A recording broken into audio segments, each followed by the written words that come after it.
네, 오늘은 33절과 34절 말씀을 중심으로 해서 사랑으로 서로 기다리라, 이런 제목으로 말씀을 나누고자 합니다. 고린도 교회가 여러 가지 문제에 직면해 있었습니다. 우리가 고린도 전서를 처음 시작할 때부터 파당이 나누어져 있다. 나는 바울파다, 나는 게바파다, 나는 아볼로파다, 이러면서 파당이 나누어져 있는 것이 고린도 교회의 가장 큰 문제다, 이런 말씀을 드렸습니다. 그리고 그 연장선상에서 이제 일어나고 있는 문제들이 지금 고린도전서 11장, 우리가 오늘 읽었던 17절에 34절 말씀에 나오고 있는 것입니다. 저는 이 말씀이 17절 말씀이 꽤나 큰 충격으로 어제 말씀을 준비하는 가운데 제게 다가왔습니다. 왜냐하면 바울 사도가 지금 이 말씀을 기록하면서 내가 너희를 칭찬하지 못하겠다. 근데 칭찬하지 못하겠다 하는 것이 뭐냐면, 너희들이 지금 모인다고 하는 그 모임이, 그냥 교회는 일단 모이면 좋은 거잖아요. 뭘 하든지 많이 모이면 좋은 건데, 그 너희들의 모임을 내가 칭찬하지 못하겠다 하는 거예요. 그런데 그 모임은 뭘 위한 모임이냐면 성찬을 위한 모임이에요. 성찬식을 하려고 모이는데, 그 성찬식을 하기 위해서 모이는 너희의 모임을 내가 칭찬하지 못하겠다 하는 거예요. 사실 교회에서 가장 칭찬받을 수 있는, 우리 주님이 내가 다시 올 때까지 하라 하고 명령하고 하신 것이 성찬식인데, 성찬식을 주님의 말씀에 순종해서 성찬식을 하기 위해서 모이는 고린도 교회의 그 모임을 내가 도저히 칭찬하지 못하겠다, 질책하고 있는 거예요. 야, 교회가 그냥 모이기만 잘 모인다고 해서 그것만 해도 칭찬받는 것은 아니구나, 그런 생각이 들었습니다.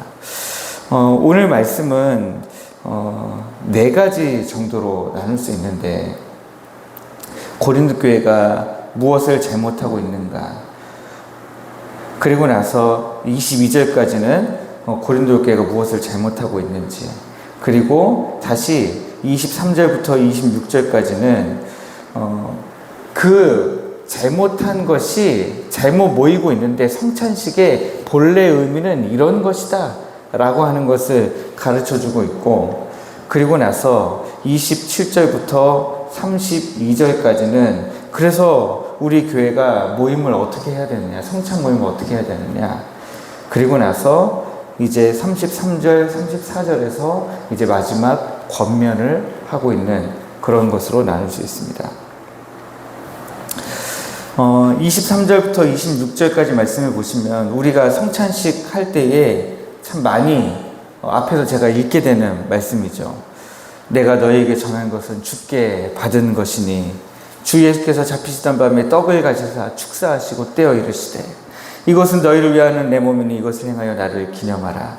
또 그와 같이 잔을 가지시고 이르시되 이 잔은 내가 내 피로 세운 새 언약이니 이것을 행하여 마실 때마다 나를 기념하라 하신 이 주님의 말씀, 그리고 이 성찬식을 행할 때마다 26절의 말씀처럼 우리가 주의 죽으심을 주께서 다시 오실 때까지 전하는 자들이 함께 되는 것이다 라고 하는 것입니다. 함께 주님의 십자가에 참여하게 되는 것이죠.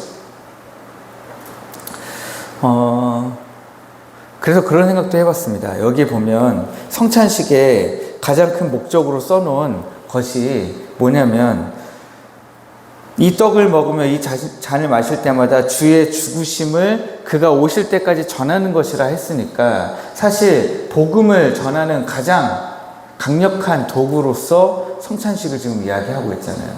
그러니까 새 생명 초청잔치 때 성찬식을 해야 되나, 그러다가 또 우리는 성찬식을 하면 또 세례자 이상만 받으니까 그날 처음 온 사람들은 또 못 받겠구나, 이런 생각이 들었습니다.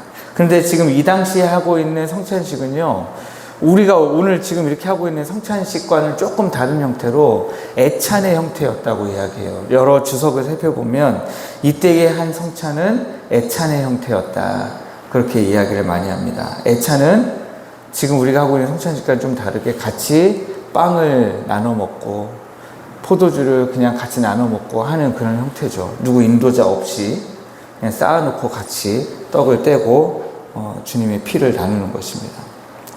그런데 고린도 교회는 이 애찬, 이 성찬을 원래의 목적을 살리면서 하지 못하고 있었어요. 어떤 문제가 있었냐면 어떤 사람들은 떡과 포도주를 많이 그리고 일찍 가지고 와서 모여서 그 뒤에 오는 사람들이 기다리지 않고 일단 가지고 온 사람들끼리 먼저 먹고 마시는 겁니다. 그리고 나중에 다른 사람들이 왔을 때는 먹을 것도 없지만 이미 앞선 사람들이 먹고 다 취해버린 상태인 거예요. 그럼 왜 이런 상황이 발생하느냐? 고린도 교회 안에 있었던 부자들은 먹을 것도 많겠죠. 마실 것도 많았을 겁니다. 그거 다 들고 와가지고 나중에 오는 사람들은 자기 일이 끝나야 오는 거잖아요. 가난한 사람들이 나중에 오거든요. 그런데 그 사람들을 기다리지 않는 거예요. 그래서 자기들끼리 모여서 배불리 먹고 취하기까지 하고, 가난한 사람들은 나중에 와가지고 먹을 것도 없고 수치를 당하는 그런 상황이 벌어지게 된 것입니다. 그러면 그런 성찬, 그런 애찬이 진짜 우리 주님이 우리에게 전해주신 성찬이냐? 그렇지 않다라고 하는 것입니다.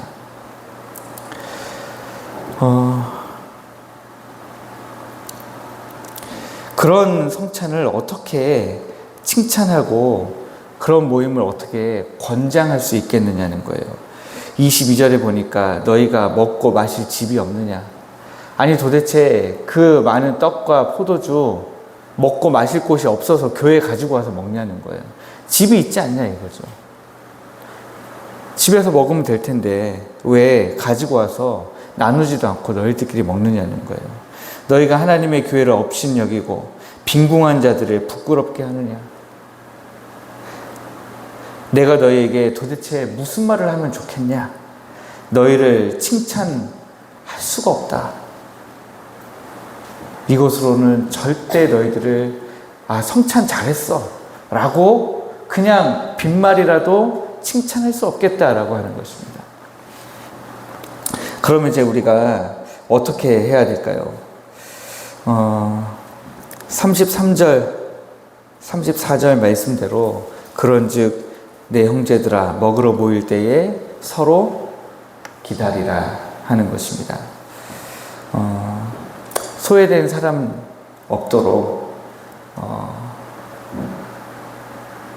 와서 못 먹고 굶주리고 성찬에 참여하지 못하고 부끄러움 당하는 사람 없도록 시간도 좀 있고 떡도 가져올 수 있고 포도주도 가져올 수 있으니까 낮에 가져왔다가 기다리지 못하고 그냥 먹는, 그렇게 하지 말고 늦게 오는 사람들을 위해서, 늦게 오는 사람들은 가난한 자이고 굶주린 자이고 어려운 성도들일 테니까 그들을 기다려서 같이 먹어라 하는 것입니다.